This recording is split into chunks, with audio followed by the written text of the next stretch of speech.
Have you ever wanted to photograph a wine bottle like this? Well, in this video, I'm going to show you all the professional tips and tricks on how to photograph a wine bottle. If you're new to photographing wine bottles, then you know it's pretty tricky to make them look good.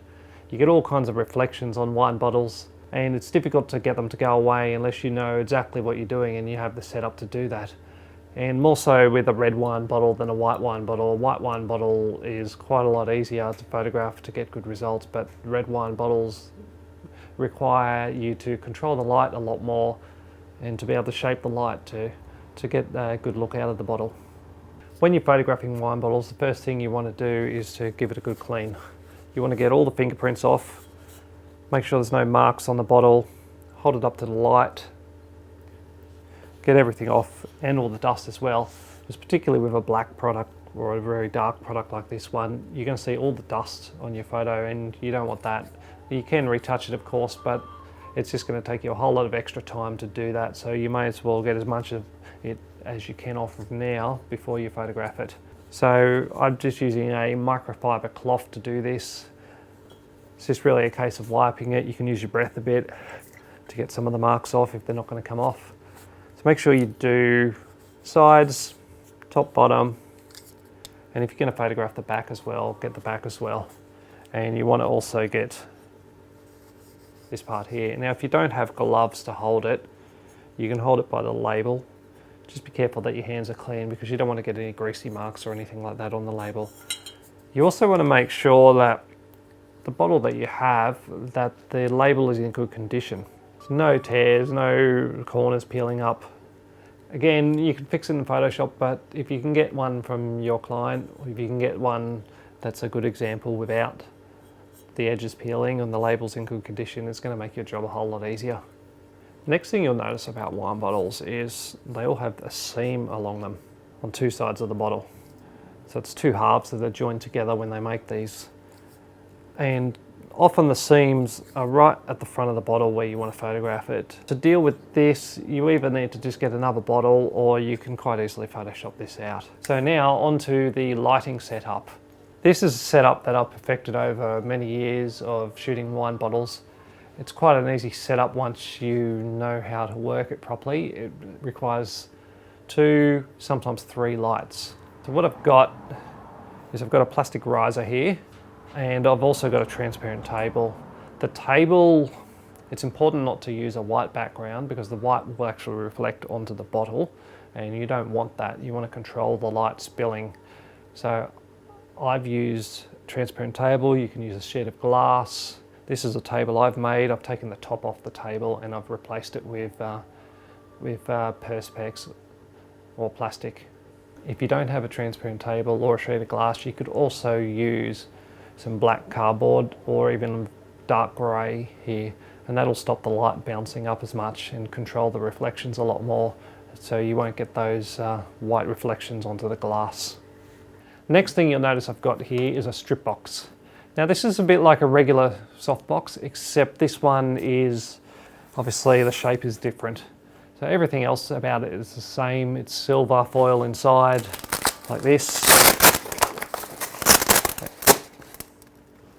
It's also double diffused, as you can see, so there's some diffusion in here, just here, and you've got the diffuser on the outside as well. So what the strip box does is it stops the light spreading out, whereas a normal softbox, the light's going to spread a lot more, it's going to be a lot wider, whereas this will keep it quite a narrow beam. You'll notice that the edges of the strip box here, they extend out quite a bit. And again, the reason for that is just to keep that light from spilling out the sides a bit. So this is what's going to give the reflection on the side of the bottle of the wine. So the sort of whitey colour reflection, which you'll see on the left side of the bottle, the strip box is going to do that. In front of the strip box, I've got a roll of diffusion paper. Now this is the Lee 216 white diffusion paper. So Lee Filters has been around for a very long time and they make really good quality stuff. And the reason I'm using a roll of diffusion paper is because if I just had the strip box by itself, it would leave a very hard line along the edge of the wine. So very hard reflection, and I don't want that in this case. I want a more softer reflection. So having the paper here is diffusing the light yet again, and it's just giving a nice soft edge to that light. You can use these diffusion papers for a lot of different things. You could use them for portraits as well, and they're really handy to have. And what I like about using the paper is it's nice and straight. If you use something that has crinkles in it, for example, some of the pop-up backgrounds, sometimes they're a little bit crinkled, and you'll actually see the crinkles in the reflection on the wine bottle, which is not what you want. It's going to leave a whole lot of extra retouching. You could also use a sheet of Perspex as well. That's a nice plastic which is solid as well, so that's not going to leave a line as well. Next thing I've got here is a studio strobe with a small softbox on it. And this softbox here, this is what's going to light the label of the bottle. And you could use a beauty dish or even just a bare reflector, but for me that light's a little bit harsh. I like the softness of this. And the reason I also use a smaller softbox rather than the big one is because what you'll see, you should be able to see, I don't know if you can see that, but you can see there's a reflection on the bottle. I'll just put this light back up and you'll see what I mean. You'll see you're left with a reflection of the bottle. If you used a bigger light up here, you'd end up with a bigger reflection. Plus the advantage of using this light here is, because it's a smaller softbox, it's also got the wider sides. It stops the light spilling as much, so it won't come onto your diffusion paper as much. If it did come onto the diffusion paper, you'd get more of a reflection on the bottle, which I don't want in this case. What you can do with this reflection is retouch it really easy in Photoshop. Because it's on a black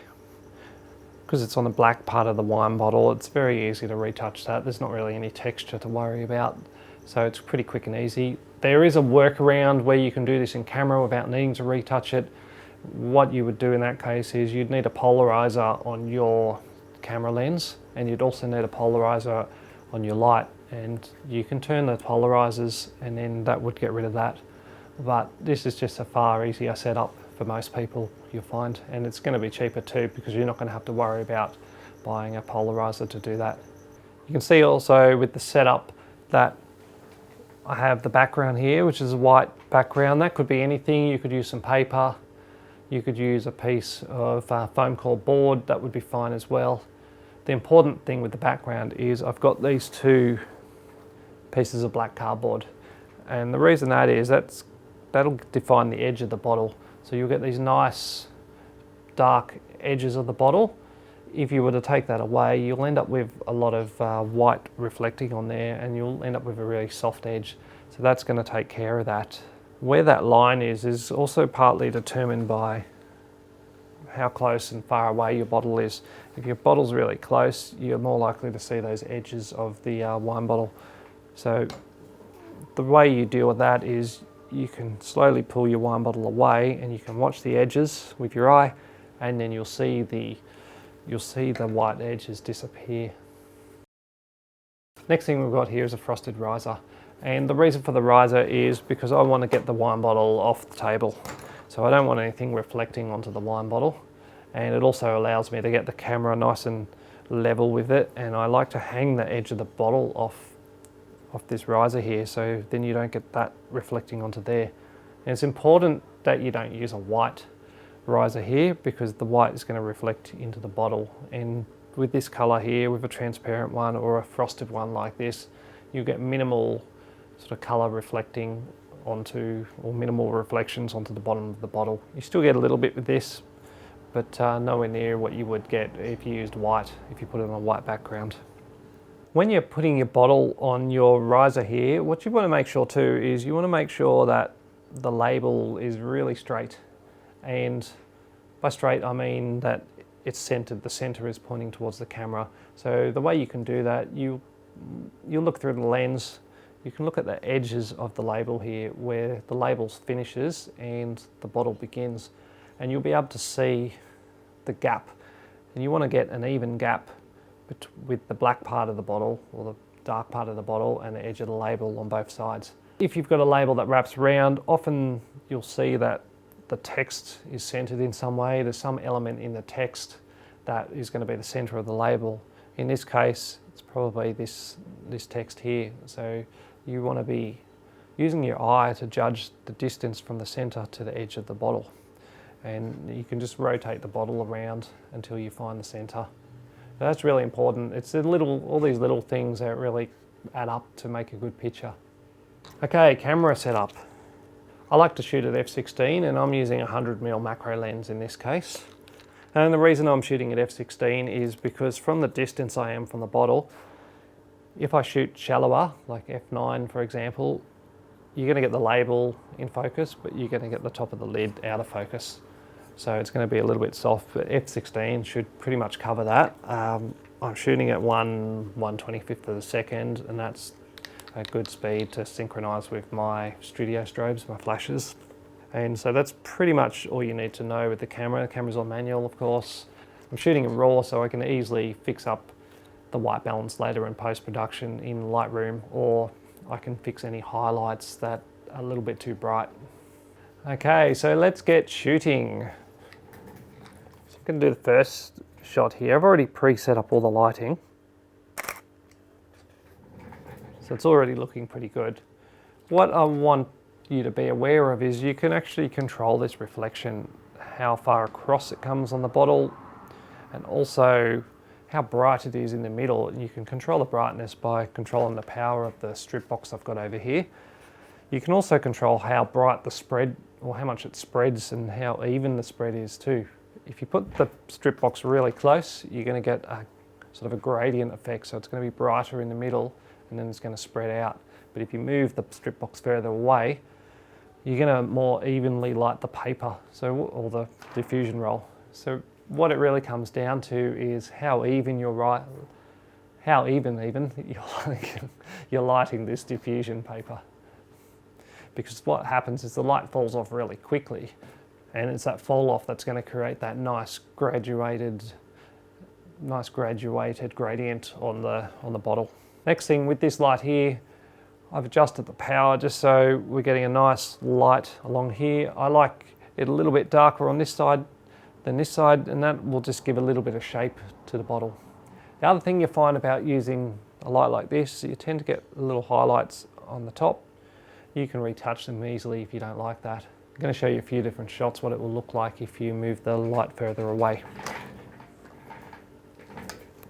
So this first one,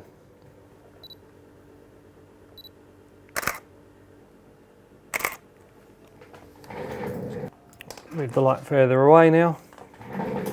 That's about 2 feet away now.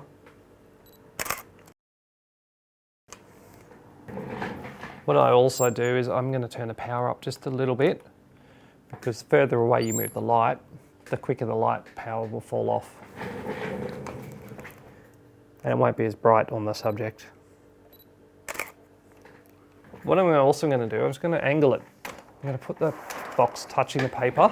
What angling it will do, it'll give it a really bright edge along here, and it'll have a gradient coming back.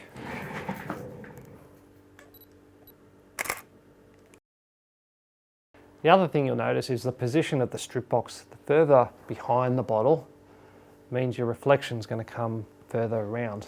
If you put the strip box right at the front, like this, you're going to get the reflection on the front side of the bottle.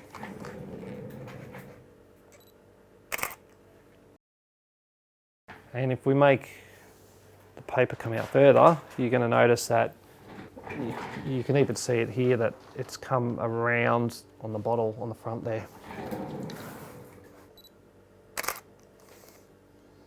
So all of these things, it's just a matter of playing with your setup, moving the strip box around, or moving your lights around, tweaking the power, changing the power, and then you'll see that you're going to get a different result depending on where things are set.